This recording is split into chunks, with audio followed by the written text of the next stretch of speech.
Vitamin D లోపానికి గురి కాకుండా మనం హెల్దీ లైఫ్ స్టైల్ మెయింటైన్ చేయాలంటే జనరల్గా అబ్బాయి అయినా అమ్మాయి అయినా చిన్నపిల్లలైనా సరే లైఫ్ స్టైల్ అనేది ఎలా ఉండాలి, తీసుకోవాల్సిన ఫుడ్స్ అండ్ ఫ్రూట్స్ ఏమన్నా చెప్తారా?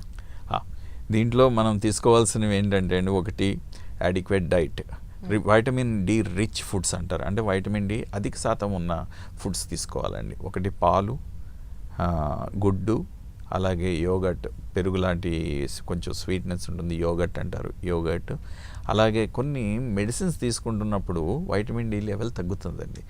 మెయిన్గా ఫిట్స్ వచ్చే జనాలు ఉంటారు, వాళ్ళకి మనం మందులు రాస్తాం కొన్ని ఫిట్స్ రాకుండా. ఆ మందుల వల్ల వైటమిన్ డి లోపం చూపిస్తామండి. అలాగే కొలెస్ట్రాల్ లోయరింగ్ ఏజెంట్స్ ఉంటాయి. ఇప్పుడు కొంతమందికి కొలెస్ట్రాల్ నార్మల్గా 200 లోపు ఉండాలి, 300 400 ఉంటుంది. వాళ్ళకి కొలెస్ట్రాల్ తగ్గడానికి కార్డియాలజిస్టులు కానీ, ఫిజిషియన్స్ కానీ, డయాబెటాలజిస్టులు కానీ, ఎండోక్రైనాలజిస్ట్ వీళ్ళు రాస్తారండి. రాసినప్పుడు కొలెస్ట్రాల్ తగ్గితే ఆటోమేటిక్గా మళ్ళీ వైటమిన్ డి కూడా తగ్గిపోతూ ఉంటుందండి. అలాగే ఫ్యాట్ లోయరింగ్ ఏజెంట్స్ అంటే మళ్ళీ బరువు తగ్గడానికి, ఒబేసిటీ ఉన్నవాళ్ళు వాళ్ళకి బోల్డ్ మందులు రాస్తారు బరువు తగ్గడానికి. వాళ్ళకు కూడా వెయిట్ లూజింగ్ ఏజెంట్స్ ఏవైతే తగ్గుతారో అవి తీసుకుంటారో వాళ్ళకు కూడా వైటమిన్ డి లోపం రావడానికి సహజంగా సో ఇవన్నీ తీసుకుంటున్నప్పుడు మనం వైటమిన్ డి సజెస్ట్ చేస్తామండి తీసుకోమని.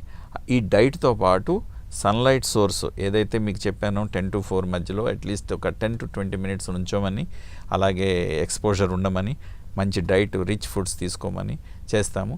అప్పటికీ పెరగకపోతే నెక్స్ట్ మనం చేయాల్సిన పని ట్రీట్మెంట్ పరంగా ఇవ్వాలి. అండ్ సార్ లాస్ట్ క్వశ్చన్, చాలా మంది అనుకుంటుంటారు, ఇప్పుడు మీరు లైఫ్ స్టైల్లో భాగంగా డైట్ అంటున్నారు, ఇప్పుడు రకరకాల డైట్స్ రకరకాల మంది చెప్తున్నారు, డాక్టర్స్ అండ్ డాక్టర్స్, అన్ప్రొఫెషనల్ కూడా చాలా మంది బయట మనం చూస్తూ ఉన్నాం. అయితే యాజ్ ఎ డాక్టర్గా మీరేం చెప్తారు? మార్నింగ్ నుంచి ఈవినింగ్ వరకు సింపుల్ డైట్ అందరికీ చెప్పాలంటే ఏం చెప్తారు? వైటమిన్ డి అనేది మన మనిషికి కావాల్సిన ముఖ్యమైన వైటమిన్ అండి. సో న్యూట్రియంట్ అంటారు. సో దీన్ని లోపంలో మనకి ఎన్నో ఇన్ఫెక్షన్స్ కానీ, ఎముకల గ్రోత్ కానీ, మజిల్స్ వీక్నెస్ కానీ ఇవన్నీ కూడా కాంప్రమైజ్ అవుతుందండి. సో ఇవన్నీ లేకుండా ఒక ఆరోగ్యవంతమైన శైలి మనం ఉండాలి అనుకుంటే మటుకు వైటమిన్ డికి సంబంధించిన మూడే ఇంపార్టెంట్ అండి. ఒకటి సన్లైట్ ఎక్స్పోజర్.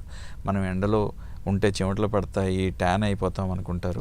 బట్ అలా కాకుండా మీరు ఏమీ అప్లై చేసుకోవద్దు, సన్ స్క్రీన్ లోషన్స్ రాసుకోకుండా అట్లీస్ట్ చేతులు మన ఇక్కడ జుబ్బాల వరకు, ఇక్కడ తల, మన కాళ్ళు, ఇవన్నీ అట్లీస్ట్ ఎక్స్పోజర్ ఒక 10 నిమిషాల నుంచి 20 నిమిషాలు ఎండలో ఉంటే కనుక 10 నుంచి సాయంత్రం 4 లోపల ఎండలో ఉంటే మనకి vitamin D లభిస్తుందండి.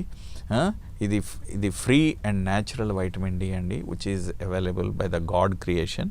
And second thing వచ్చి డైట్ అండి. వైటమిన్ డి రిచ్ ఫుడ్స్ ఇందాక చెప్పాను, గుడ్డు, పాలు, యోగర్ట్, అలాగే ఫిష్ అండి, cod liver fish, salmon fish is having more vitamin D concentration. అలాగే కాడ్ లివర్, ఇవన్నీ కూడా తీసుకుంటే మనకి వైటమిన్ డిని లోపం రాకుండా అరికట్టచ్చండి.